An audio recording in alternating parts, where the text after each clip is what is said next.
እግዚአብሔር ኣብ ደቂ ሰባት ዝገብሮ ናይ ድሕነት ስራሕ ኢና ክንርኢ ፀኒሕና። እስከ ግብረ መልሲ ናይ ሰብ ኣብ ድሕነት እንታይ እዩ? እቲ ሓደ ነቲ ፀጋ ምቕባል እዩ። እቲ ካልኣይ ከዓ ምስቲ ፀጋ ምዕያይ ፀጋ ኢኹም ዝደሓንኩም እወ ብፀጋ ኢና ዚሒና። እምነት እንታይ እዩ? እንታይ እምነት እንታይ እቲ ዝእመን ዝበሃል ዘሎ? ኣሚንስ መሰረቲ እቲ ወካልኣን ህንፃ ወንድቅ ይብል ማለት እዩ። እምነትስ መሰረት እያ። እቲ ካልእኸ ህንፃን መንደቕን ንክርስቶስ ይኣምን እየ ትብል ህይወትኳ ሓፃርያ ህይወትኳ ሓንቲ እያ ትብል እንድሕር ዳ ኣለኻ ኣብያ ኣሎ እሞ ህይወት ዘለኣለማዊት እያ። ድሕነት ብምንታይ ትጅምር እንድሕር ዳ ኢልና ርእስኻ ብምፍራድ እያ፣ ርእስኻ ብምኹናን እያ። ምክንያቱ ንሓኪምሲ ሕሙማት ዳ እምበር ጥዑያት ኣይደልይዎን እዮም። እስከ ጥምቀት ከንታይ እዩ? መን ይኽጥመቕ ዘለዎ? ዝኾነ ሰብ ክጥመቕ ዝኽእል? ድሕነትሲ ብሞት ይጅምር ይብል፣ ኣብ ሞት ይቕፅል፣ ብሞትካ ይውድ። ጥምቀት ማለት ስኒ ብሞት ክርስቶስ ምሕላፍ ማለት እዩ፣ ወይ ድማ ምስ ክርስቶስ ሙማት ማለት እዩ። ኣሚንና እምነት ርኢናዮ ተጠሚቕና ኸዓ ከምቲ ቃል ዝብሎ ኸዓኒ ዝኣመነን ተጠምቀን ክድሓን እዩ። ሕጂ ኣሚንና ተጠሚቕና ድሒና ዲና ወይ ፀዲቕና ዲና? ኣናስታስያ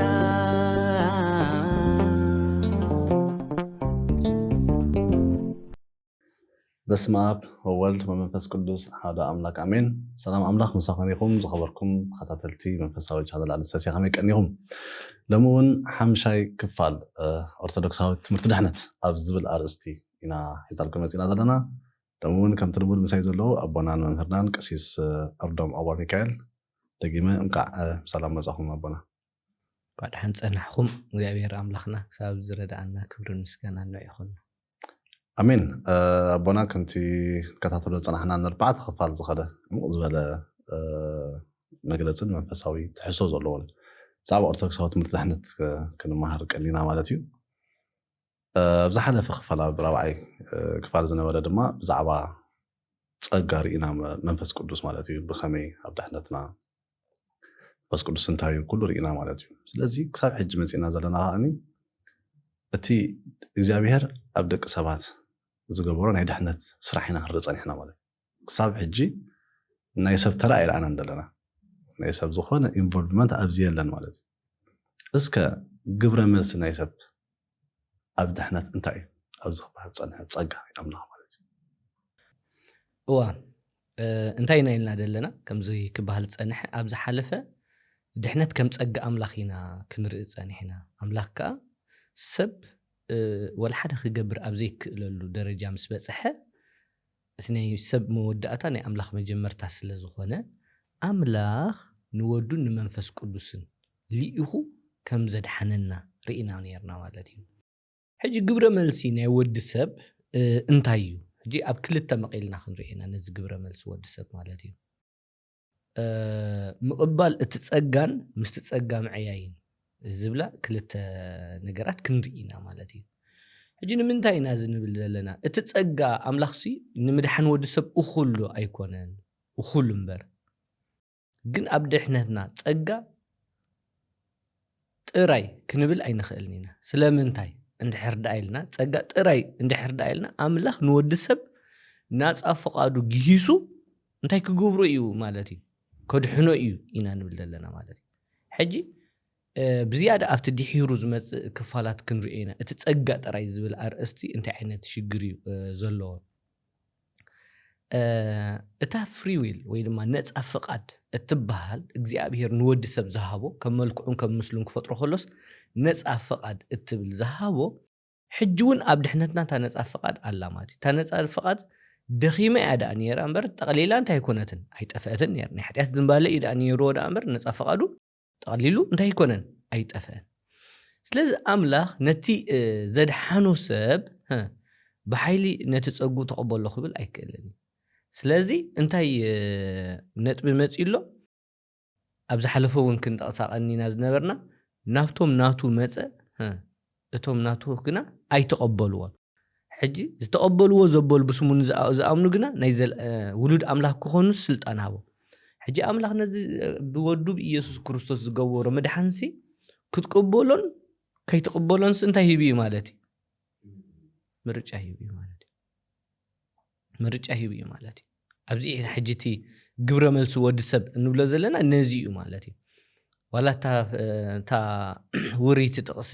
ኣብ መጽሓፍ ቅዱስ በቲ ሓደ ወዱ ዝኣመነ ዘበለ ኩሉ ናይ ዘለኣለም ህይወት ክረክብ እምበር ከይጠፍእ ሲ ኣምላኽ ነቲ ሓደ ወዱ በጃኽ ክሳዕ ክሳዕ ክንዲ ዝዓለም ኣፍቀረ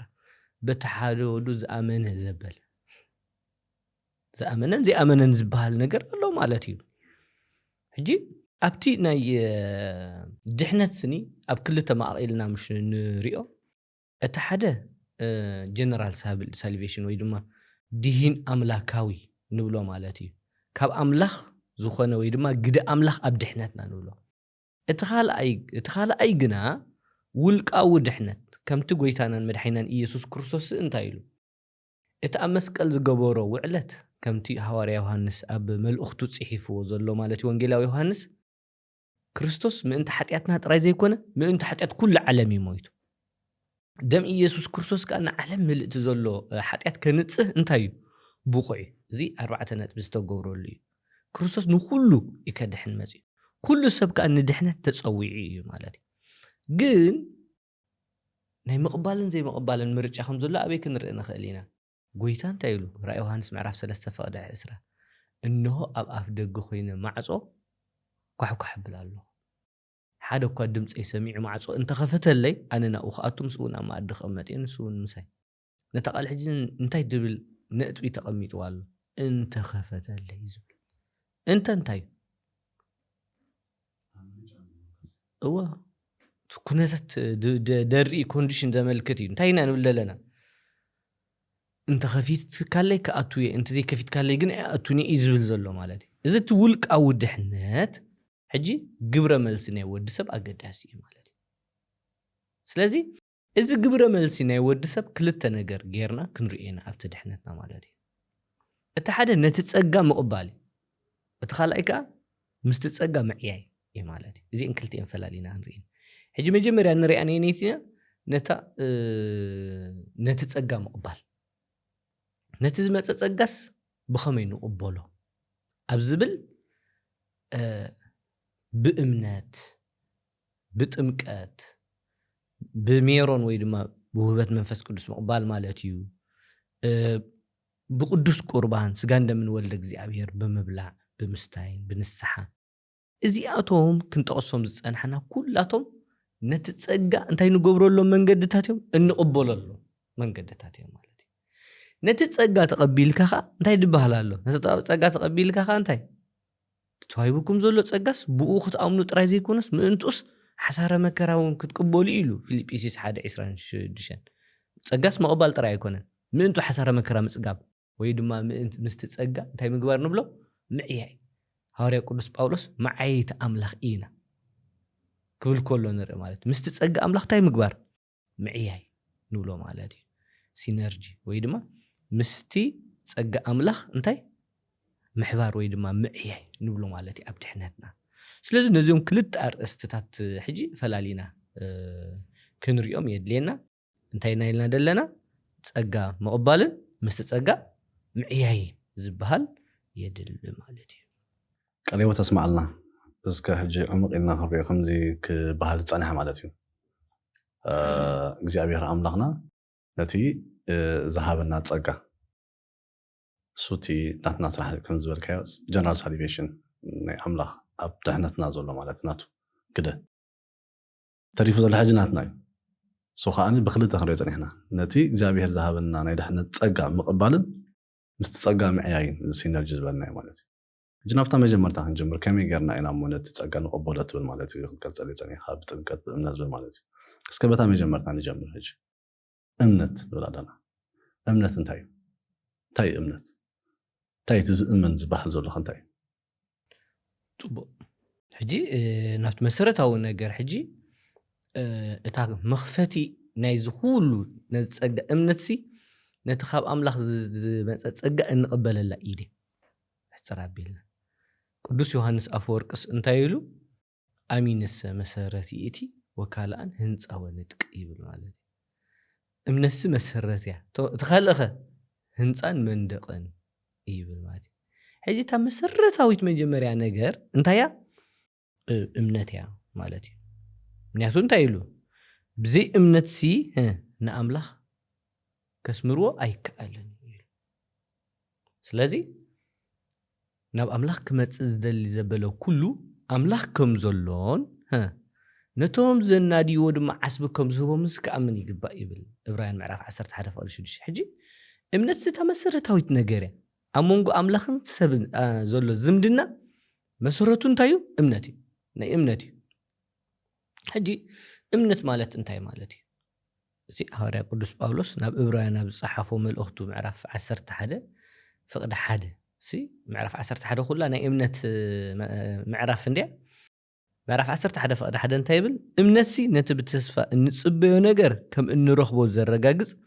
ነቲ ዘይርአ ነገር ከዓ ከም ዘሎ ዘረድእ ሕጂ እምነት ማለት ሲ ነቲ ብተስፋ እንጽበዮ ነገር ከም እንረኽቦ ነቲ ዘይርአኸ ከም ዘሎ ሕጂ ብዘይ እምነት ንኣምላኽ ከስምሮ ዝኽእል የለን ሕጂ ንእግዚአብሔር ዝረአየ እኮ የለን ሓቂ ንመንግስተ ሰማያት እኮ ዝረአየ የለን ሓቂ ኣይረኣናያን እኮ እምነት ዝበሃል እኮ ኣብ ዝረኣኻዮ ምርኣይ ኣብ ዝረኣኻዮ ተስፋ ምግባርሲ ተስፋ ይኮነን ኢሉ እኮ ኣብ ዘይርአ ነገር ተስፋ እንተገበርካ ግና ብትዕግስቲ ትጽበይ ኢሉ ማለት ሕጂ እምነት ዝበሃል ኣብ ዘይርአ ነገር ሕጂ ተስፋን እምነትን ብሓደ እየን ዝኸዳ ማለት እዩ ነቲ ተስፋ ትገብሮ ተኣምኖ ነቲ ተኣምኖ ከዓ ብተስፋ ብትዕግስትኻ ትጽበዮ ማለት እዩ ስለዚ እንታይ ኢና ንብል ዘለና መጀመርያ እምነት የድሊ ማለት እዩ ነቲ ጸጋ ኣምላኽ ንምቕባልሲ እምነት የድሊ እዚ ሕጂ ግን ክንርዳእ ዘለና እንታይ እዩ ቀደም ንሕና ብሓጢኣትናስ እንታይ ነበርና ኢልና ኣለና እቲ ሙታት ኢና ነርና እዚኣ ካብኣ ኢና ንብገስ ዘለና ሐዋርያ ቅዱስ ጳውሎስ ናብ ሰብ ኤፌሶን ናብ ዝለኣኾ መልእኽቱ ምዕራፍ 2 ፍቅዲ 1 ክሳብ 9 ተሪኢና እንታይ ይብል ንስኻትኩም ብበደልኩምን ሓጢኣትኩምን ሙታት ነበርኩም ይብለን ሰብ ብበደሉ መቸም ተቀዳማይ ዝተዛራረብናሉ ኣይተረስዕን ኸውን መቸም ኩሎም ሓጡ ክብሪ ኣምላኽ ከዓ ሰኣኑ ተባሂሉ ማለት እዩ ስለዚ ንሕና ኩልና ብበደልና እንታይ ብሓጢኣትናስ እንታይ ነበርና ሙታት መንፈስናስ ሙት ነይሩ ማለት እዩ ንኣምላኽ ዘይንፈልጥ ነርና ማለት እዩ እዚ መበገሲና ማለት እዩ ግን ኣምላኽ ብጸጉኡ ድሒንና ክንብል ከለና እንታይ ግና እቲ ብምሕረት ሃብታም ዝኾነ ኣምላኽ ምእንትታ በኣኣ ገይሩ ዘፍቀረና ዓባይ ፍቕሩ ንዓና ብበደልና ሙታት እኳ እንተ ነበርና ምስ ክርስቶስ ሕያው ገበረና ኣምላኽ እዩ ሕጂ ብጸጋ ኢኹም ዝደሓንኩም ይብል ሽዑ ኣብኣይና ዘለና ኤፌሶን ምዕራፍ 2 ካብ 1-9 ብጸጋ ኢኹም ዝደሓንኩም እወ ብጸጋ ኢና ዝሒና ንሕና ደኣ ኩሎም ሓጥኡ ክብሪ ኣምላኽ ሰኣኑ ተባሂሉ ሰብ ደኣ ወልሓደ ክገብር ከም ዘይክእል ፈሊጡ ጽድቅና ጨርቂ መርገም ኮነ ኢሉ እንዲ ብጸጋ ኢና ድሒና ብርግጽ ማለት ሕጂ ግን ነቲ ጸጋ ክንቅበል ግን እንታይ ክንገብር ኣለና እንታይ ኢሉ ንክርስቶስ ብምእማን ብጸጋ ኢኹም ዝደሓንኩም ታብ ጸጋ ዝደሓንኩም ዝበላሲ ሕጂ መንገዲ ፈጥረላ ኣሎ ብምንታይ ንክርስቶስ ብምእማን ብጸጋ ኢኹም ዝደሓንኩም እዚ ከዓ ውህበት ኣምላኽ እምበር ካባኻትኩም ኣይኮነን ሓደ እኳ ከይምካሕሲ ብግብሪ ኣይኮነን ይብለና ኣሎ ስለዚ ብግብሪ ኣይኮነን ዝብሎ ዘሎ እንታይ ሰብ ሕጊ ብምፍጻም ክጸድቕ ኣይክእልን እዩ እቲ ሕጊ ብምፍጻም ክጸድቕ ዘይከኣለ ግን ሕጂ ጸጋ ኣምላኽ ስለ ዝመፀ ነቲ ጸጋ ኣምላኽ ብምቕባል ምስቲ ጸጋ ኣምላኽ ብምዕያይ እንታይ ክገብር ናፍቲ ናይ መወዳእታ ናይ ድሕነት መስርሕ ምምሳል ንኣምላኽ ኢልና ዝበገስና ናኡ ክበጽሕ ትዕላማ ማለት እዩ ስለዚ ንጽርቲ ገይሩ እንታይ ኢልና ቀደም ሙታት ከም ዝነበርና ገሊጹ ኣምላኽ ግና በታ በኣ ገይሩ ዘፍቀረና ዓባይ ፍቕሩ ኣይነይቲ እታ ዓባይ ፍቕሩ ክርስቶስ ምእንታና ስለዚ ሞተ ማለት እዩ እንታይ ኢሉ ገና ሓጣን ከለናስ ክርስቶስ ኣብ ክንዳና ሞይቱ እሞ ኣምላኽ ተኣባና ዘላቶ ፍቕርስ በዚ የርእሎ ይብል ስለዚህ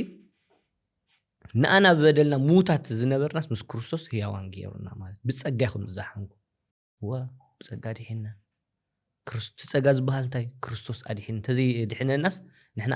ሙታት ኮይንና ምነበርና ኣብ ሓጢያትና ተኣሲርና ምነበርና ሕጂ ግን ንክርስቶስ ብምእማን ነቲ ጸጋ ግን እንታይ ምግባር የድሊ ምእማን የድሊ ማለት እዩ ስለዚ እምነት እንብላ ዘለና እንታይ ነቲ ክርስቶስ ዝገበሮ ጸጋን ምሕረትን እንታይ ምግባር ምቕባል ማለት እዩ ሕጂ እቲ ምእማን ንብሎ ዘለና ወይ ድማ ኣብ ኣምላኽ ምእማን ንብሎ ዘለና ግን እንታይ ክህልዎ ኣሎ ምውካልን ምትእምማንን ክህልዎ ኣሎ ምእማን ማለትን ምፍላጥ ማለትን በበይኒ ኣብነሲ ብክርስቶስ ምእማን ክንብል ከለናስ ብኡ ዝኣመነ ናይ ዘለዓለም ህይወት ኣላቶ እንድሕር ዳ ኢልካ ብኡ ብምእማንስ ናይ ዘለዓለም ህይወት ከም ዝረኸብካ ክትተኣማመን የድሊ ማለት እዩ ክትውከሎ የድሊ ማለት እዩ ሕጂ እዚ ብዛዕባ እቲ ናይ ዘለዓለም ህይወትን ብዛዕባ እቲ ኣብ ምድሪ ዘለካ ህይወትን ሲ ኣብኡ እንታይ ምግባር ምውካል የድሊ ማለት እዩ ከምዚ ሓደ ኣምላኽ ከም ዘሎ እፈልጥ እየ ምባልን ህይወተይ ኣብዚ ሓደ ኣምላኽ እዚ ዝተወከለ ብምባልን ሲ በበይኑ ማለት እዩ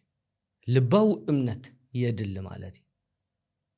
ምስ መዓልታዊ ህይወትካ ዝተሓዝ እምነት ማለት እዩ ሕጂ እምነት ክርስቶስ ካብ ሙታት ከም ዝተንስአ ምእማን ጥራይ ዘይኮነ ነቲ ብኡ ዝኣምን እውን እንተሞተኳ ብህይወት ከም ዝነብር እዚ ኣብ መዓልታዊ ህይወትካ ዝገሃድ ነገር እዩ ማለት እዩ ድሕዳ ብሓቂ ተኣምን ኮይንካ ክርስቶስ ካብ ሙታት ተንስኡ ኢልካ ተኣምን ኮይንካስ ንስኻ ድማ ካብ ሞት እንታይ ከም ትገብር እዛ ህያው ዝኾነት እምነት ኣብቶም ቅዱሳን ርኢና እያ ንኣብነት ሐዋርያ ቅዱስ ጳውሎስ ሲ ነቲ እቲ በኣይ ዝኣምን እንተሞተኳ ብህይወት ክነብር እዩ ዝብል ፍጹም እምነት እንተ ስለ ዝነበሮስ ንሰብ ፊልጵስዩስ እንታይ ክብሎም ከሎ ነርኢ ንዓይ ህይወት ማለት ክርስቶስ እዩ ሞተይ ከዓ ረብሓ እዩ ሞተይስ እንታይ ረብሓ እዩ ኣነስ ክመውት እሞ ምስ ክርስቶስ ክነብርስ ሃረር እብል ኣለኹ ክብሎም ነይሩ ሕጂ ንህይወትካ ኣማንን ዲኻ ኣማንን ንህይወትካ ኣብዚኻ ትፍትሽ እያ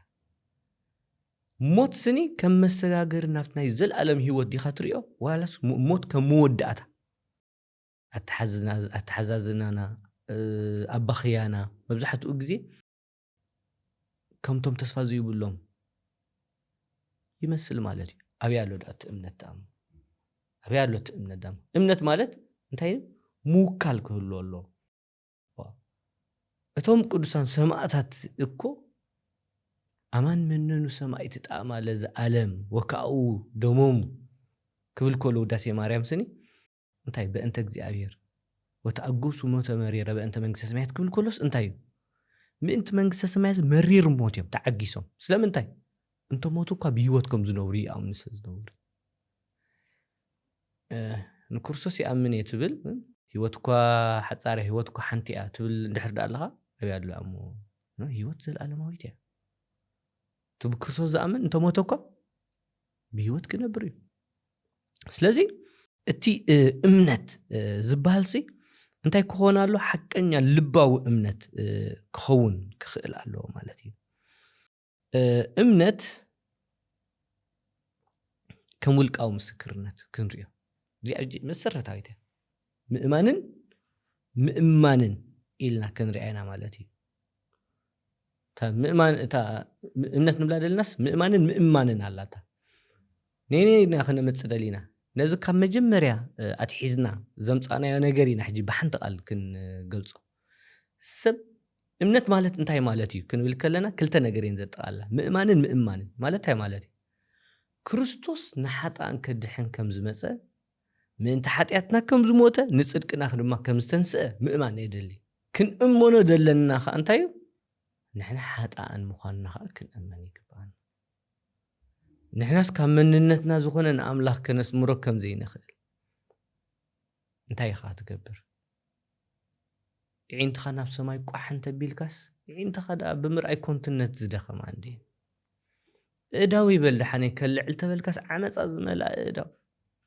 ሞ ድሓነይ ዓይነይን ኢደይ እንተተረፈንስ حلنا يناب سماي كسقل انت بلكس ازي بحسب علم زدخم حلنا خا يجيرو نسماي كسقل سبسي ولا حنت ساعات እኳ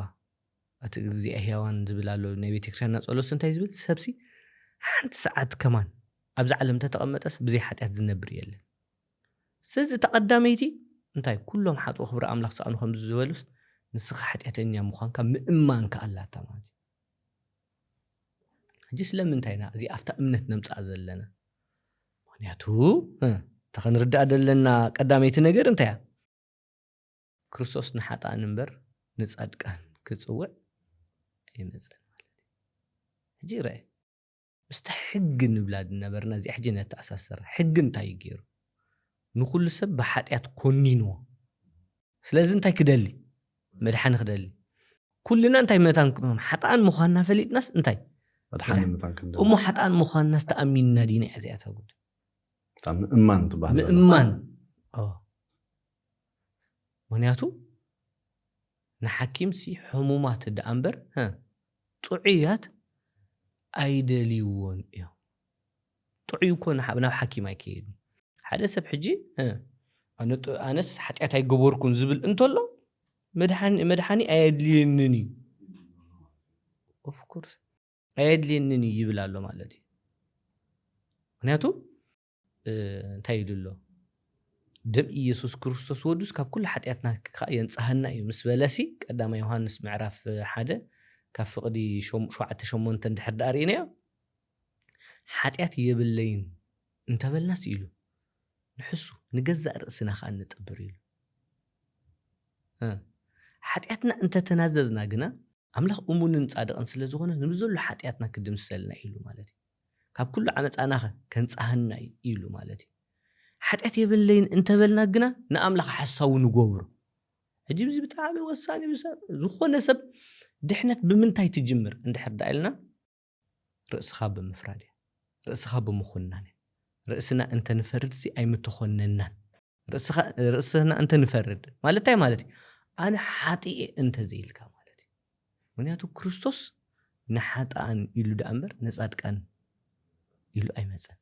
كلهم كو حاطاني نعم كدحن كوي ماسي جن حدا سب صدق رؤسو ناقوصا صرس انس زي ابالاتني انس زي ابخدغم بمبال عند حردا حاتياتو زي تامن حتى مخانته زي تامن غنا كابتن اي كريستوس ناي مدحان سرح وصاخ اجي زي افتا امنت انبلا زلناس مسرتاويت انت يالاتا سلامنتاي خب كريستوس تامن زلخ نسخه كامننتك نأملاك كتسمر كامننتك نايزل عالم هيوت كتروح ورسل تخيل من قدي يلن سلازوهن انتاي مدحاني يدليك نت مدحاني نمقبالات حاجة أمنت تبهزلا تام إيمان تبهزلا مالتي هاريا قدس باولوسي أب قدامي تيموثيوس معرف حدا فقد 15 زبلس بتعمي مسرتاوي تيازي حجي كريستوس إيسوس نحط عنك دحن مزه زبل قال أمني بملؤكم قبولو زقبأناي كاب كلهم حاطان زقدده خا أنا بز مخنيات ازي دماي أنا محرت سرخوكو يبل نستوعلو لما ازي اني انتن مسرتاوين كلتي اني مصيوان زلو هاريا قدس باولوس كريستوس إيسوس نحط عنك دحن انتاي قبره مزه كريستوس إيسوس نحط عنك دحن مزه كاب كلهم حاطان زقدده خا أمني بز مخنيات ازدي اخ انتي زرخبكو محرت زرخبكو يبل سلازي تقدمين انت كريستوس إيسوس نحط عنك دحن مزه صادق يتيلك خاص كافتنا كريستوس ناي مدحن سرح وصات تخون مالتي هو لك خمتا ايهود انتي ديم غيرو صدق رؤسهم سلازرأيوس نغويتا مستوم حطان انتي زممهركم سي عرك حطان تقبلت قرص مس بولو كاي خم زبلهم زلو نعم حطان بلوم تلو نرؤسهم تحسبلو سلازم غويتا خا انتي انا حطاني كدحن مزي سلازي كريستوس إيسوس نحط عنك دحن مزه زي أتقدميت كنرد أتجب أنا مسرتها النجارة እዚ ከዓ እሙን እዩ ብኩሉ ክንቅበሎ ዝግባአና ኢሉ ባሎ ብምሉእ ክንቅበሎ ዝግባአና ቃል ኢሉ ጳውሎስ ማለት እዚኣ ሓንቲ እያ ካብ ኩሎም ሓጣን ዝገደደ ከዓኒ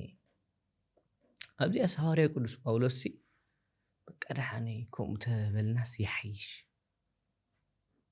ካልኦት ከዓ ትሕትና ይመሃሩ ኢሉ ድዩ ካብ ኩሎም ሓጣን ዝገደደ ኣነ እየ ዝብል ዘሎ ዋላስ ካብ ኩሎም ሓጣን ዝገደደ ምዃኑ እሱ ይኣምን ነይሩ ብሓቂ ዝኣምን ነይሩ ሓጢአተይስ ኣብ ቅድመ እዩ ሕጂ ሓደ ሰብ እምበኣር ናፍቲ ናይ ኣምላኽ ናይ ምድሓን ስራሕ ክመፅእ እንተኮይኑ ሓጢአ ጥራይ ዘይኮነስኒ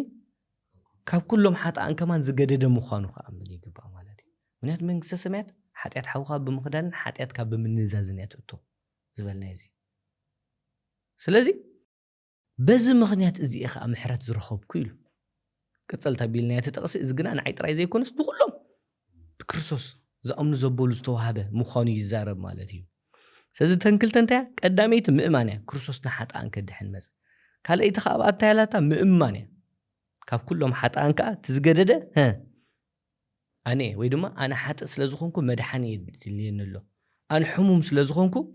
ፈውሲ የድልየኒ ኣሎ ትፈውሲ ከዓ ናይቲ ሽም ትርጉም ኢየሱስ ማለት እንታይ ማለት እዩ ፈውሲ ማለት እዩ ስለዚ እምነት ክንብል ከለና ካፍቲ ተስፋ ትገብሮ ከም ትረኽቦ ምርግጋጽ ዝበልናዮ ነቲ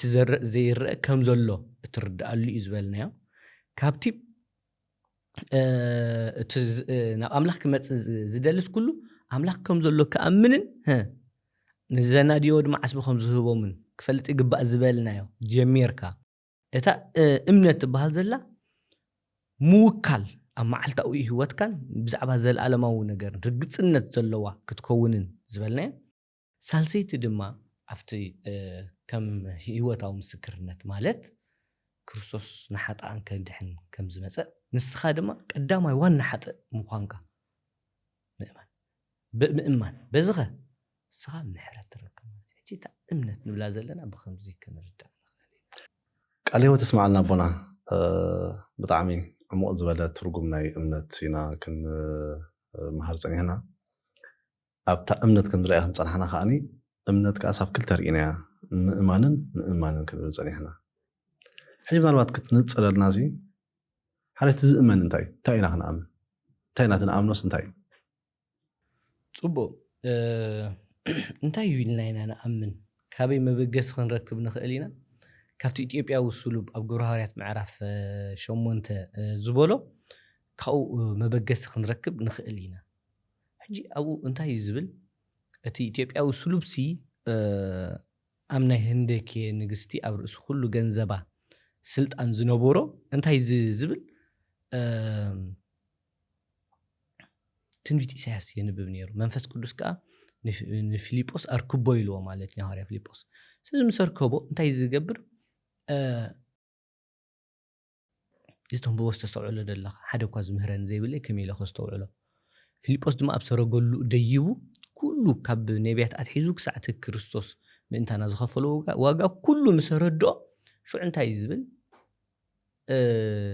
ከይጥመቕከ እንታይ ይኽልክለኒ ምስ በሎስ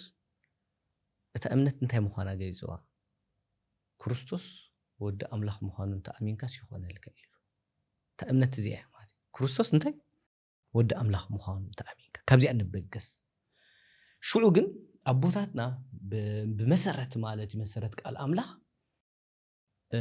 መግለፂ እምነት ወይ ድማ ጸሎተ ሃይማኖት ኢሎም ዝገለጹልና ዝኾነ ዝጥመቕ መጀመርያስ ንዓኣ ከኣምና ኣለዎ ማለት ከም ኣማኒ ቤተ ክርስቲያን ክትቅበሎ እንተኾይና ማለት እዩ ስለዚ እሱ እንታይ እዩ ጸሎተ ሃይማኖት እንታይ እዩ ዝብል መጀመርያ ሓደ ኣምላኽ ከም ዘሎ ምእማን ማለት እዩ እግዚአብሔር ኣቦ ዝርአን ዘይርአን ዝፈጠረ ማለት እዩ ብሓደ ወልድ ብጎይታና ብኢየሱስ ክርስቶስ ቅድሚ ፍጥረት ዓለም ምስ ኣቦ ብመለኮቱ ማዕረ ምዃኑ ማለት ክርስቶስ ኣልፋን ኦሜጋን ቀዳማይን ዳሕራይን መጀመርታን መወዳእታን ምዃኑ ወልድ ኢየሱስ ክርስቶስን ዘይነበረሉ ዘመን የለን ግና ብዳሕራይ ዘመን ካብ እንታይ ዝብል ካብ ብርሃን ዝተረኸበ ብርሃን ካብ ሓቀኛ ኣምላኽ ዝተወልደ እምበር ፍጡር ዘይኮነ ካልኣይ بجبر منفس قدوس من انت مدحنا كاب قدست دنجل مريم سغا لبيسو سب كوينو كم زمص مؤمان سالسي كموتات كم منتانا كم زموتن بسالسي معلت دما كموتات انتي كم زغبرن كم زتنسئن مؤمان انت حطياتك كم زموتن ها نصدقنا دما انتي كم زتنسئن مقبال نفس سمايات كم زعرق ابيمانا ابو دما كم تقمط كم بحدش دما نيان موتان كفرد كم زمص احمالتي بتسالسي ابويلنا لنا ولديلنا لنا بزعما منفس قدوس ون املاخ مخانو ጎይታን ወሃብ ህይወትን ምዃኑ ማለት እዩ ንሱ ብነቢያት አቢሉ ዝተናገረ ምዃኑ ምስ አቦን ወልድን ድማ ስግደት ዝግብኦ ምዃኑ ማለት እዩ ራብዓይ ብዛዕባ ጥምቀት ብሓንቲ ጥምቀት ንሕድገት ሓጢያት እትኸውን ጥምቀት ምእማን ራብዓይ ብቤተ ክርስቲያን ምእማን ማለት እዩ ቤተ ክርስቲያን ትበሃል ዘላ ሕጂ ጉባኤ ሐዋርያት ብሓንቲ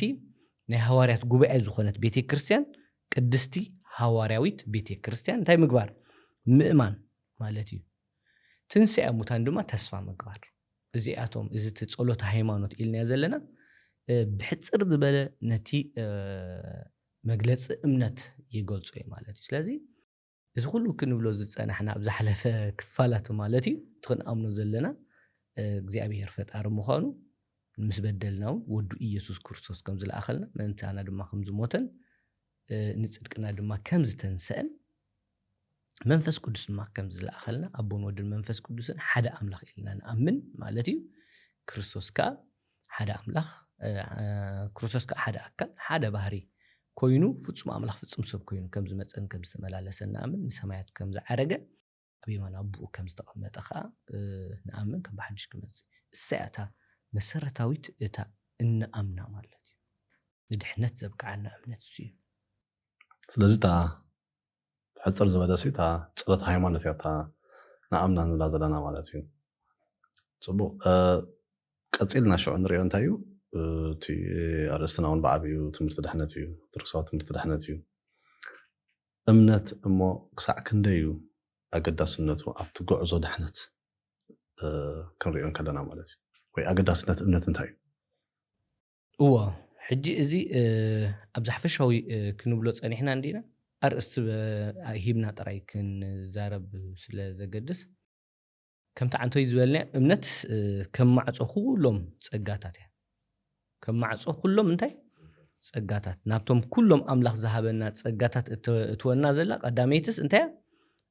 እምነት መሰረት እያ ካልኦትካ ህንፃን መንደቕን እዮም ከም ዝበለ ማለት እዩ ስለዚ እታ ቀዳመይቲ ስጉምቲ ምስ ንጸጋ ኣምላኽ ንምቕባል ማለት እዩ ተቀዳመይቲ ስጉምቲ እንወስዳ እንታይ እምነት እያ ማለት እዩ እንጂ እንታይ እዩ ዝብል እቲ ብኡ ዝኣምን ስኒ ኣይፍረዶኒ ይብል እቲ ብኡ ዝኣምን ግና ብሓደ ወዲ ኣምላኽ ስለዚ ኣመነስ ድሮ ተፈሪዱ ወንጌል ዮሐንስ ምዕራፍ 3:18 ስለዚ ክታ ካብ ኩነኔ ካብ ፍርዲ ካብቲ ኣባና ዘሎ ኣብ ስጋ ዝለበሰ ዘበለ ኩሉ ተነቢሩ ዘሎ ናይ ሞት ፍርዲ እነምልጠላ ቀዳመይቲ ስጉምቲ መን እምነት ማለት እዩ እምነት ምእማን እምነት ግን ክንብል ከለና ብፍቅሪ እትሰርሕ ህያው እምነት ኢና እንብል ዘለና ከምቲ ገላትያ ምዕራፍ 5:6 ብክርስቶስ ኢየሱስ እንተደኣሊና እታ ብፍቅሪ እትሰርሕ እምነት እምበር ግዝረት ኮነ ዘይግዝረት ጥቕሚ የብሉ ውን ይብል ማለት እዩ ሕጂ ኣብዚ እንታይና ንርኢ ዘለና እታ እምነት እንብላ ዘለና ግና ብሓቂ እምነት ተኮይና እንታይ ፍረት መንፈስ ቅዱስ እትፈሪ ተዘይ ኮይኑኸ እምነት ብዘይግብርስ እንታይ ኢልዋ ያዕቆብ ሙቲ ኢልዋ ብዛዕባ ዓይነት እታ ተድሕን እምነት እታ ካብ ኩነኔ ተምልጥ እንብላ ዘለናስ ህያው እምነት እያ ማለት እዩ ህይወትካ ምውፋይ ዘለዋ መንገድኻ ምዕራይ ዘለዋ ከምቲ ዓንቶ ይንብለና ምእማን ኢልና ነርና ምሽ ሓጢያትካ ተኣሚንካ ሕጂ እንታይ ብምሕዳስ ሓሳባትካ እንታይ ምግባር ምልዋጥ ዘለዋ እታ እምነት እንብላ ዘለና ማለት እዩ ስለዚ ብፍቅሪ እትዓይ ህያው እምበር ሙትስ ኣይኮነትን ማለት እዩ ስለዚ ካልኣይ እታ እምነት እንታይ ኣይኮነትን ከምዚ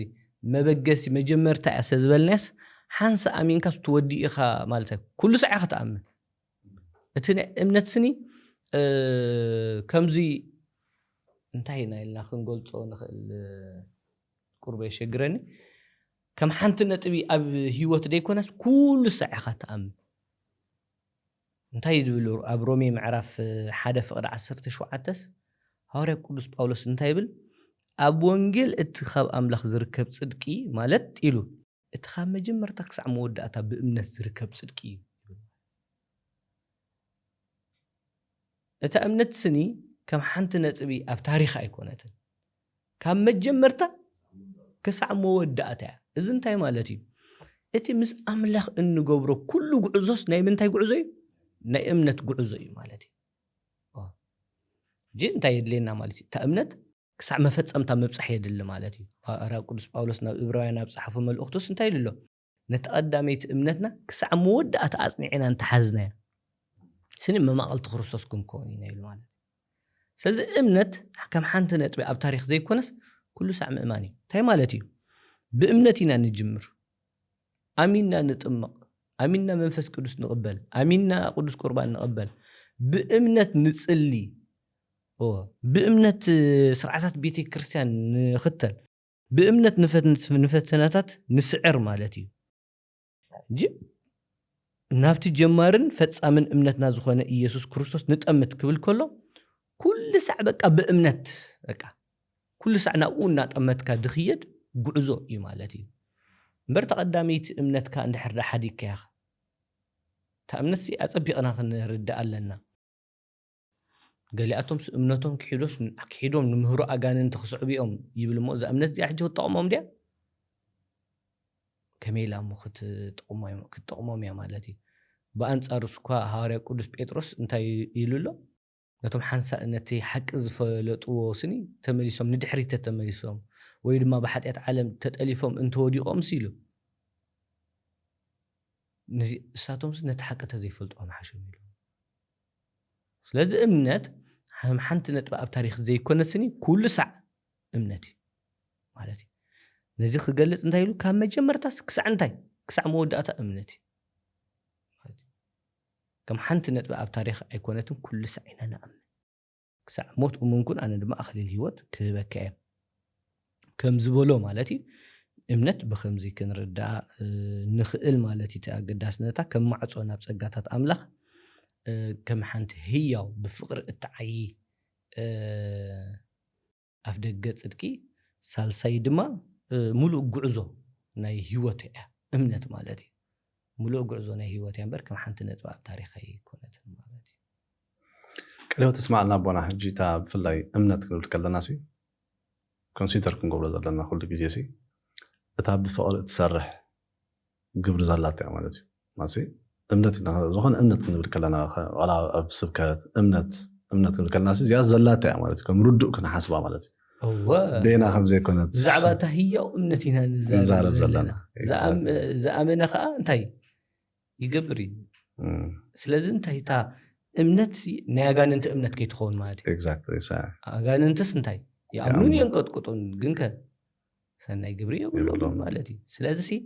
እታ ናይ ኣጋንንቲ እምነት ኣይኮንና ንዛረብ ዘለና ብዛዕባ ዓይነት እምነት ብዛዕባ እታ ህያው ማለት እዩ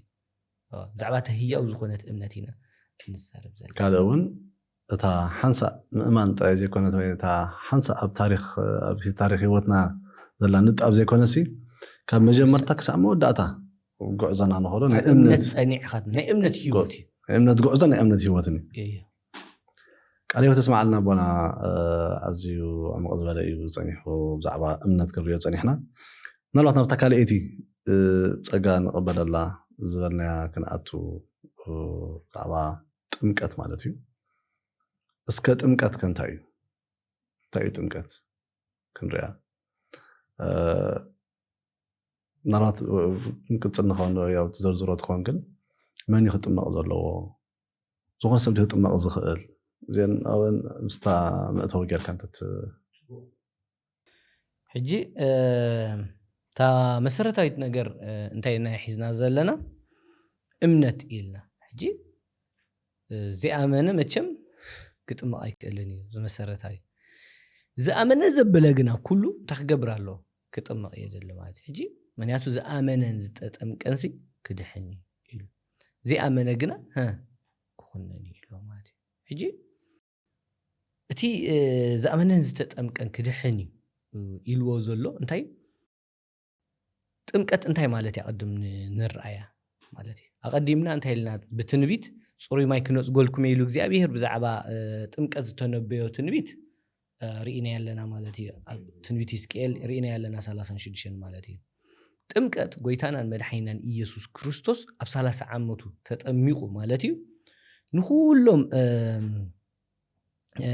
ኣህዛብ ከ እንታይ ብስም አቦን ወድን መንፈስ ቅዱስን ከጥምቁና ሐዋርያት ልኢኽዎ ኣብ ወንጌል ማቴዎስ ምዕራፍ 28 ፍቅዲ 18 እንታይ ይብል ስልጣን ሰማይን ስልጣን ምድርን ተዋሂብንሎ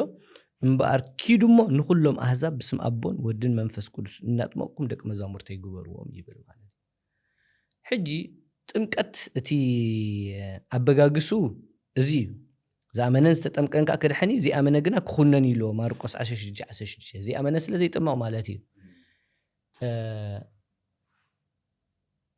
ሕጂ ጥምቀት ማለት ግና እንታይ ማለት ያ ነትብል መጀመርያ ክንርዳእ ጥምቀት ማለት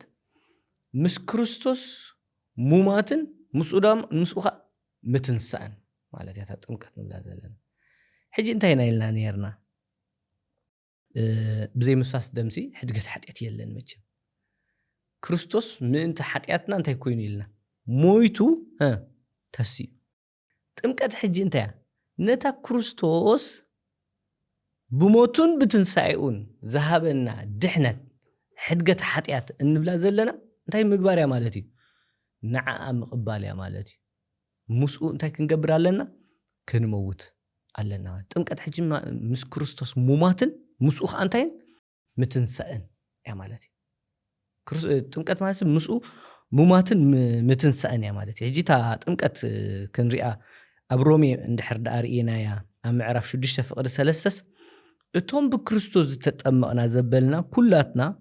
ብሞቱ ከም ዝተጠመቕና ዶ ኣይትፈልጡን ኢኹም ይብል ጥምቀት ማለት ስኒ ብሞት ክርስቶስ ምሕላፍ ማለት እዩ ወይ ድማ ምስ ክርስቶስ ሙማት ማለት እዩ ሕጂ እቶም ብክርስቶስ ዝተጠመቕና ዘበልና ኩላትና ብሞቱ ከም ዝተጠመቕና ዶ ኣይትፈልጡን ኢኹም ምስ በለ ግን እንታይ ኢሉ እምበኣር ከምቲ ክርስቶስ ብክብሪ ኣቦ ካብ ሙታ ዝተንስአ ከምኡ ከዓ ንሕና ብሓዳስ ህይወት ምእንቲ ክንነብር ብጥምቀት ምስኡ ሞትና እንተቐበርና ሕጂ በቃ ብሓዳስ ህይወት ምእንቲ ክንትንስእ ምክንያቱ ሽግር እንታይ ኮይኑ ደሎ ኢልና ኢና ኣረጊት ሰብነት ካብ መጀመርያ ኣትሒዝና ዝተዛረብና እንታይ ትውዱቕ መንነት እዩ ኢልና ሓቂረ ስለዚ ብሓድሽ ህይወት ክንትስእ እንተኮይና ምስ ክርስቶስ ብጥምቀት ክትገብር ኣለካ ክትመውትን ክትንስእን የድሊ ማለት እዩ ሕጂ ምስኡ ሙማትን እንታይ ምግባርን ምቕባርን የድሊ ማለት እዩ ሕጂ ንኣብነት ቅጽል ኣቢሉ እንታይ ዘርኤና ኣብዚ ኣብታ ሮሜ ምዕራፍ 6 ማለት እዩ ፍቅዲ 7 እንተ ዳኣ ርኢና እታ ተመሳሳሊት ጠቕሲና ንቕጽላ ዘለና ሮሜ ምዕራፍ 6 ኣብ ፍቅዲ 7 እንተ ዳኣ ርኢና እንታይ ይብል ደጊም ንሓጢአት ከይንግዛእ እቲ ሓጥእ ሰብነትና ምእንቲ ክጠፍእ እዚኣ ሕጂ ነስተውዕል እቲ ሓጥእ ሰብነትና ዝበሃል ዘሎ ኣየናይ ተኣረጊት ሰብነት ዝወደቐ ሰብነት እቲ ናይ ሓጢአት ዝምባለ ዘለዎ ሰብነት እቲ ትማሊ እሱ ምእንቲ ክጠፍእ እቲ ኣረጊት ሰብነትና ምስኡ ከም ዝተሰቕለ ንፈልጥ ኢና እቲ ኣረጊት ሰብነትናስ ምስኡ እንታይ ከም ዝኾነ ከም ዝተሰቕለ ከመይ እቲ ዝሞተ ካብ ሓጢአት ሓራ ወፂ ይብል ማለት ኣብዚ ሕጂተ ከመይ እቲ ዝሞተስ ካብ ሓጢአት እንታይ ኮይኑ ሓራ ወፂ ጥምቀት ማለት ሕጂ እንታይ ማለት እዩ እንድሕር ዳኢልና ነቲ ኣረጊት ሰብነት ነቲ ዝወደቐ ሰብነትና ነቲ ናይ ሓጢአት ዝምባለ ዘለዎ ሰብነትና ነቲ መመሊሱ ካብ ኣምላኽ ዘርሐቐና ዝነበረ ሰብነት ኣረጊት ሰብነት ኣረጊት መንነት እንታይ ንገብረሉ ዝቕንጠተሉ ዝሞተሉ ንሕና ድማ ብሓድሽ ህይወት እንታይ ንገብረሉ እንትንስኣሉ እዩ ማለት እዩ ኣቦታትናስ እንታይ እዮም ዝብሉ ቅዱስ ቄርሎስ ዘኢየሩሳሌምስ እንታይ ይብል ጥምቀት ስኒ ኣብ ሓደ ግዜ መቃብርን ማህፀንን ትኸውን ይብላ ማለት እዩ መቃብርን ማህፀንን ትኸውን ማለት እንታይ ማለት መቃብር ንመን ነቲ ኣረጊት ሰብነት መቃብር ናይ نت ودوق مننت مالتي نت أرجيت مننتنا أرجيت سبعي زبال مننت مالتي حكي ما هتسأنكن من نت بكريستوس زخنة حدش فترة حدوك أب كريستوس انتولس نسون تايبل حدش فترتي يبل مالتي حجي تمكت مالسي مس كريستوس نحاتيات انتاي مقباريا موماتي مس كريستوس نحاتيات انتاي مقبار موماتي كأوخة أب كريستوس تقول له حدش فترتي كم زوالة خا حدش يوتك حيزنا خا انتاي نقبر نتنسق مالتي سلازي أب حدا قزي أرقي سبنتنا يقبر حدش سبنتنا دما ما هتسأنكو ينوخا نولد يبلعنا مالتي حجي إذن إتي أبتمك أستجمرة مس مدحنا بفلاي كنريو نحاتيات مومات زبهال أبتمك أتجمر جن ها يغطل مالتي جيب أنت يزول نايسنا ملوكو تمرتلو دحنسي بموت يجمر يبل أموت يغطل بموت كايود يبل مالتي هزي تاي مالتي قويتانا إيسوس كريستوس مويتيو أدحيننا نحنا دما بموت مسؤو حبيرنا أرقي سبنتنا قبيرنا انتاي هيوان كينا تاي نقبر حكي مش نحاتيات نموت مالتي أبت أمكت أب زمن هيوتنا كلها نحاتيات موتات كينا ننبر رومي معرف شو ديشتا فقد عسرت حدا تمساسا ديت معرفنا نتكسل لنا كوموخا أنسخاتكم نحاتيات موتات كون نأملاخ قنا بكريستوس إيسوس هيوانكم زخونكم رؤسكم قصروا جاي رؤسها مقصار تبال وسا انيتيا رؤسها مقصار مالت انتاي مالتي مننتك متعرراي مالتي كم زنا ابنسي حدا ود نغس نيرو ግን ود نغس ካብ ንጉስ ተጨዊው ኣብ ሓደ ባርነት ይነብር ነይሩ ወሉ ከም ባርያ ገይሮም ዕብየሞ ማለት ወድ ንጉስ ምዃኑ ይፈልጥ ከም ባርያ ዕብየሞ ሓደ መዓልቲ ግና እቲ ንጉስ ንወዱ ደልዩ እንታይ ገብሮ ይረኽቦሞ ሽዑ የምጾን ገዙ ክዳኑ ይሓጽቦ ክዳው ነፍሱ ይሓጽቦ ክዳውንቱ ይቕይረሉ ወድ ንጉስ ምዃኑ ድማ ይነግሩዎን ይእምኑዎን ማለት ሽዑ ካብ ሽዑ ንኒው እንታይ ክገብር ክኽእል ኣሎ ርእሱ ከም እንታይ ክቆጽር ኣሎ ከም ወድ ንጉስ ምንያቱ ዝዕበዮ እንታይ ከም ባርያ ኮይኑ ዝዓቢ ነይሩ ማለት እቲ ሜንታሊቲ ንብሎ ምሻሎ እቲ ኣተሓሳስቡስ ከም እንታይ ነይሩ ከም ባርያ ንዝኣዘዙ ዘበለ ክግዛእ ወይ ድማ ንዝኾነ በቃ ከም ባርያ መሰል ከም ዘይብሉ ኮይኑ ዝዓቢ ነይሩ ሕጂ ግን እትኹም ዓይነት ኣተሓሳስባ ተሪፉስ እንታይ ከም እንታይ ከም ወድ ንጉስ ምንባር ይጅምር ማለት እዚ እቲ ጥምቀት ዝገብረልና ማለት እዩ ስለዚ እንታይ ንሕና ከዓ ደቂ ንጉስ ስለዝኾነ ውሉድ ኣምላኽ ስለዝኾነና ማለት እዩ እንጂ ብጥምቀት ኣቢልና ንሕና ውሉድ ኣምላኽ ኢና እንኸውን ማለት እዩ ስለዚ ውሉድ ኣምላኽ ስለ እንኸውን እንታይ ርእስኹም እንታይ ግበሩ ብለና ኣሎ ቁፀሩ ከም እንታይ ንሓጢኣት ከም ዝሞትኩም ንኣምላኽ ግና ብክርስቶስ ኢየሱስ ሕያዋንኩም ዝኾንኩም ሲ ርእስኹም ቁፀሩ ይብለና ተርእስኻ ምቁፃር ዝበሃል ሕጂ ወሳኒ ንፍትወታት ሙማት ንስጋ ምቅላስ ማለት እዩ ንስጋስ ምቅላስ እቶም ናይ ክርስቶስ ዘበሉስ ነቲ ሰብኣዊ ባህሪኦም ምስ ናይ ፍትወቱን ትምኒቱን ሰቂሎም እዮም ከም ዝበል ንገዛእ ፍቓድካ ሙማት ፍቓድ ኣምላኽ ዳ እምበር ፍቓድካ ደይኮንስ ፍቓድ ኣምላኽ ምድላይ ዝበሃል እቲ ኣነ ዝብል ሓዲግናስኒ እቲ ኣነን ዝብል ኢጎ ወይ ድማ እቲ ኣነነት ትዕቢት ሓዲግናስኒ ፍቓድ ኣምላኽ ክንደሊ ማለት እዩ ጂ ጳውሎስ ታይሉ ክርስቶስ ተሰቂሉ ኣነ ድማ ተሰቂለ ኣነ ከዓ ምስኡስ ተሰቂለ ክርስቶስ ዳዩ ኣባይ ዝነብር ዘሎ እምበር ኣነ ኮንኩን ዝነብር ዘለኹ ይብል ገላትያ 2:10 ማለት ክርስቶስ ተሰቂሉ ምስ በለስ ኣነ ከዓ ምስኡ ተሰቂለ ብኸመይ ዳ ምስኡ ተሰቂልካ ብጥምቀት ምስኡ ሞተ ማለት እዩ ሕጂ ኸ ኣብኡ ግና የብቅዕኒ ደጊም እብል ኣሎ ክርስቶስ ኣባይ ዝነብር ኣብቲ ናብራ ሕጂ እንታይ ክርስቶስ ኣባኻ ክነብር እስኻ ምንባር እንታይ ትኸውን ተቋርጥ ንስኻ ነብር ተጀሚርካ ተሓጥእ ሰብነት ክትስኢ ማለት እዩ ሓቂ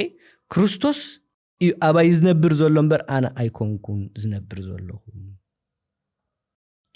هيوتنا أب كريستوس مسوار ويدما أو نزع حساب زمحز وميتكم يخم هيوتكمون أب كريستوس أو أملاخ أنت يكوين الله تسوير الله يبل مالتي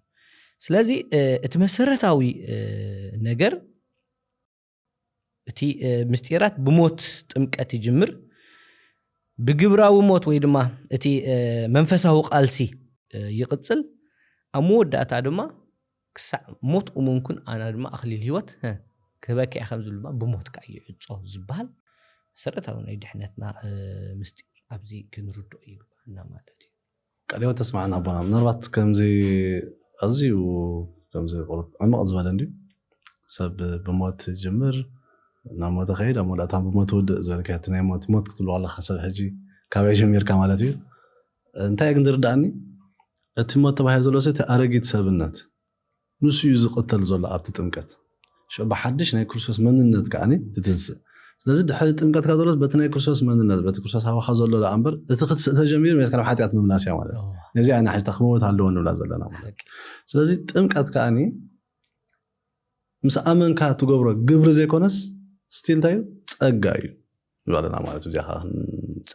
تأجاينا نقبل له exactly صح حجي زياتهم كلهم كو ولا كبيت كريستيان انت تأجا تنقت exactly تايدو سعرنا له ينادى كم زي مرأي زخفلنا له واقع يلا نستيل حكي انتي نقبل تأجا تنقت تأجاي كم زي مرأي أمنت كاس ويكا نيزا أمن كاس تقبرا قبري كي تمسركم ودي اتسلاز نباري يا أخ يعني دي صبغ أبونا مو تمكت زعينت عند أخوينو تي ترجمون تي منفساوي عمقوتن سي اسكا كم تنا أمنت زجلسناه ناي تمكتك أبتي ناي دحنتنا قعزون تايترو نري إنزين كا هو حجي كاب تناي مودعتا كاب أمنت كاب تمكت إنه رخبو برختي أنا بدل لنا ما تويدو ما تسجع انتي كاب امنس انتي تصقاتات اينا نقبل تصقاتات ناي تمكت مالت ياتو تي ابدحنتنا زلو انتي مس كريستوس مومات مس بحدش يودما متسع إلنا دي كريستوس كابها خنبر إلنا هنا سلازي انتي برخات اينا نقبل انتي تصقاينا نرخب كاو مالت انتي تصقاينا نقبل كاب تمكت انتي لنا كنريو خلنا تقداماي داقم لدت زبها ولد أملاخ نخون مالدي ولد أملاخ نخون نياتو نيكوديموس سنتايل سب كاب ماين كاب منفس قدوسن انت زي تولدس نا منغس أملاخ كأتو زخل يلن إلو مالدي ويدما تيتو معرف سلسة فقد حموشة بتخال أي لدت زهب بمحساب منفس قدوسن بمحداسن عاد حننا يبل مالدي زي منفساو لدت سلا زخونه منفساو لدت كا انتي دق املاخ نخون مالتي حجي نحنا ابز عالم دي اخن مص خلنا دق سب كوينا هنا مصينا ها كاب تخببوتاتنا تقبلنا كنت زخونه هيوت غنا بدم تابرن رخصتن زي بلو غنشليكم زدحنكم مسبل حواري قدس بيتروسي كاب زي طف زري كم بحدش تولدكم يبل مالتي كاب قال املاخ انتي كاب زي طف زري كم بحدش تولدكم بس حجي داقم لدت انه بلو زلنا انتي حدش لدت يقصر لنا اتخاببوتاتنا زتقبلنا لدت انتي طفاي مواتي مالتي انت حيزلك اذا مص ارغيت سبنت حيزو يطراي دمص حجي غنا داقم لدت كوينكاس ود كريستوس تخون مالتي ود املاح حجي ولد املاح يغبرنا ጥምቀት مالتي اتخلأي حدش فطرت نخون حدش فطرت مالتنا انتي مالتي ابكلاي قرنطوس معرف 5 فقد 17 سلازي حدكوا بكريستوس انت دا قاليو نسو حدش فطرتي مس بلا التارجيت حليفيو انه كله حدش كوين كريستوس انت ليخا ጥምቀት انتي زغبركا حدش فطرت غبركا تارجيت انتي كويني يموت يحلف حدش فطرت تخون ماتي زحجي مستي عنتو ينبلو زلنا دا وهادنا مالتي حدش لبن حدش منفسن كهبوكمي نزبلنا مالتي سلازي نزينا كم تحدث برسحات زلبطو ورقسي ناب حوقاتي كم زصريو املاخنا دما نعنا ብማይ ጥምቀት ኣእትዩ ብሓይሊ መንፈስ ቅዱስ ገይሩ የጽረየና ማለት እዩ ከምቲ ሓደ ወርቂ ምሽ እንተረሲሑ ኣብ ሓዊ እቲ ዘጽረዮ ጥምቀት ከ እንታይ ይገብረና ብመንፈስ ቅዱስ ገይሩ የጽረየና ማለት እዩ ሓድሽ ፍጥረት ከ ንኸውን ሳልሳይ ኣባላት እታ ቤተ ክርስቲያን ንኸውን ማለት ኣባላት ቤተ ክርስቲያን ንኸውን ማለት እንታይ ማለት እዩ ቤተ ክርስቲያን ንክርስቶስ ሰብነቱ እያ ማለት እዩ ቤተ ክርስቲያን ንክርስቶስ ሰብነቱ እያ እታ ሰብነቱ ዝኾነት ቤተ ክርስቲያን ኣባላ ክትከውን ኣካል ክትከውን እንድሕር ዳኣ ኮይንካ ብጥምቀት ኣቢልካ እዩ ማለት እዩ ስለዚ ንሕና ኩልና ኣብታ ናይ ክርስቶስ ሰብነት ዝኾነት ቤተ ክርስቲያን ኣካላት ክንከውን ሓደና እግሪ ሓደና ዓይኒ ክኸውን ተኮይኑ ብምንታይ ኣቢልና ብጥምቀት ኣቢልና ኢና ገላትያ ምዕራፍ 3 ፍቅዲ 27 እንታይ ይብል ዝተጠመቅኩም ዘበልኩም ንክርስቶስ ለቢስኩም ኢኹም ይብል ማለት እዩ ሕጂ ዝተጠመቅኩም ዘበልኩም ሲ ንክርስቶስ ለቢስኩም ኢኹም ማለት እንታይ ማለት ኣብታ ናይ ክርስቶስ ሰብነት ዝኾነት ቤተ ክርስቲያን ኣለኹም ማለት እዩ ብኸመይ ኢና ካብ ቤተ ክርስቲያን ወፃኢ ድሕነት የለን ንብል ቀዳማይ ቆሮንጦስ ምዕራፍ 12 ፍቅዲ 13 ድማ ሓደ ሰብነት ምእንቲ ክንከውን ብሓደ መንፈስ ተጠመቕና ሓደ መንፈስ ውን ሰቴና ይብል ማለት እዩ ሓደ መንፈስ እንታይ ገበርና ሓደ ሰብነት ምእንቲ ክንከውን ክርስቶስ ርእሲ ቤተ ክርስቲያን ቤተ ክርስቲያን ከ እንታይ እያ ሰብነት እያ ኣብታ ሰብነቱ ዝኾነት ቤተ ክርስቲያን ኣካል ክትከውን እንድሕር ዳኣ ኮይንካ ሕጂ ክትጥምቕ ኣለካ ማለት እዩ ብጥምቀት ኣቢልና ኢና ናብኡ እንኣቱ ማለት እዩ ስለዚ ከምቲ እንታይ ናይልና ነርና መጀመርያ ኣብ ጥምቀት ክንዛረብ ከለናሲ ኣብ ውድቀት ክንዛረብ ከለና ቅሬታ ሓጢያት ምስ ገበረ ኣዳም ተቀዳማይ ዘጋጠሞስ እንታይ ካብ ኣምላኽ እንታይ ኮይኑ ተፈልዩልና ምሽ ሓቂ ብጥምቀት ኣቢልና ሕጂ እቲ ቀዳማይ ካብ ኣምላኽ ተፈልዩና ዝነበርና እንታይ ይኸውን ይምለሰልና ማለት ሕጂ ልክዕ ከምቲ ውድቀት እንታይ ገሊጽና ነርና ከም ሓደ ጨንፈር ካብ ጉንዱ ዝተቆርጸ ኢልና እንድሕር ዳኣ ነርና ጥምቀት ከ እንታይ ይገብር ኣሎ ማለት ኣብቲ ሓቀኛ ጉንዱ ወይኒ ዝኾነ ክርስቶስ እንታይ ንገብረሉ እንትከለሉ ማለት እዩ ብዙሕ ፍረ ክንፈሪ ዝገብረና እዩ ማለት እዩ ካልእ ጥምቀት እንታይ እዩ ዝገብር ዘሎ ንመንፈስና እንታይ ይገብሮ ህያው ይገብሮ እዚ ሕጂ ተመሰረተው ቀዳመይት እንታይ ናይልና ነርና ብዛዕባ ውድቀት ክንዛረብ ከለና ሰብ ሓጢያት ምስ ገበረስ መንፈሱስ እንታይ ኮይኑ ሞይቱ ኢልና ነርና እዛ መንፈስ እዚኣ ሕጂ ኣበያ ኣብታ ብክርስቶስ ብምእማን ክጥምቕ እንከሎ ህያው ይኸውን እቲ ካህን እንታይ ዝብሎ ንኣብነት እንድሕር ርኢና ነቲ ህፃን እንታይ ዝብሎ ኡፍ ኢሉ ንሳእ መንፈስ ቅዱስ ንሳእ መንፈስ ቅዱስ ንሳእ መንፈስ ቅዱስ እታ ኣቀዲማ ካብ ኣዳም ዝወደቐት መንፈስ ዝተፈለየት ካብ ኣምላኽ ብምፍላያ ዝሞተት መንፈስና እምበር እንታይ ትኸውን ህያው ትኸውን ማለት እዩ ህያዋን ንኸውን ማለት እዩ እዚ እቲ መሰረታዊ ነገር ስለዚ እቲ ሓጥእ ሰብነትና ይመውት እሞ ንሕና ድማ ህያዋን ኮይና ንኣምላኽ ዝተቀደሱ ህዝቢ ኮይና እንወፀሉ ከምኡ ድማ መሕደር መንፈስ ቅዱስ እንኾነሉ እዚኣታ ናይ ጥምቀት ግዜኣ ሕጂ እንታይ ኢና ንብላ ዘለና መሕደር መንፈስ ቅዱስ እንኾነሉ ኣጋጣሚ ማለት እዩ እታ ነጥቢ ስለዚ ካብ ጥምቀት እንረኽቦ ፀጋታት ዓብዩ ብዙሕ ዝርዝሮ ፀኒሕኩም ኣቦና ሓደ እቲ ቀንዲ ውሉድ ኣምላኽ ምዃን ዝበልናዮ ሓድሽ ፍጥረት ምስኡ ድማ ኣባላት ቅድስቲ ቤተክርስትያን ከዓ ንኸውን ምክንያቱ ኣባላት ቅድስቲ ቤተክርስትያን ተኾይንና ከዓ ተኻፈልቲ ናይቲ ምስጢራት ቤተክርስትያን ንኾን ኣለና ማለት እዩ ምክንያቱ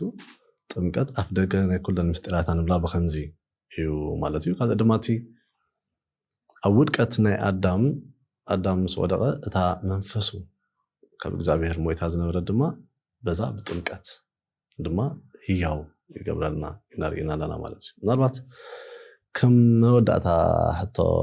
ቦና ብዚኣ ሓታ እንታይ ደልየ ኣለኹ ኣሚንና እምነት ርኢናዮ ተጠሚቕና ከዓ ከምቲ ቃል ዝብሎ ከዓኒ ዝኣመነን ተጠምቀን ክድሕን ኢና ዘሎ ማለት ሕጂ ኣሚንና ተጠሚቕና ድሒና ዲና ወይ ጸዲቕና ዲና ተንምልሳት ጽቡቕ ነይሩ ኮይኑ ስማዕኒ ጽቡቕቲ ሕተያ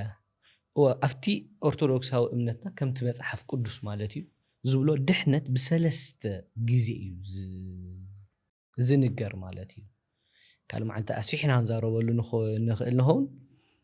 ብሰለስተ ግዜ ማለት እንታይ ማለት እዩ ድሒንካ ዲኻ ንዝብል ሕቶ ድሒነ እድሕን ኣለኹ ክድሕኔ ዝብል መልሲ እዩ ዘለዎ መጽሓፍ ቅዱስ ማለት እዩ ድሒነ ማለት ሕጂ ኣብዛ ክፋል እዚኣ ዕጃ ፀቢቕና ክነስተውዕለላ ይግባአና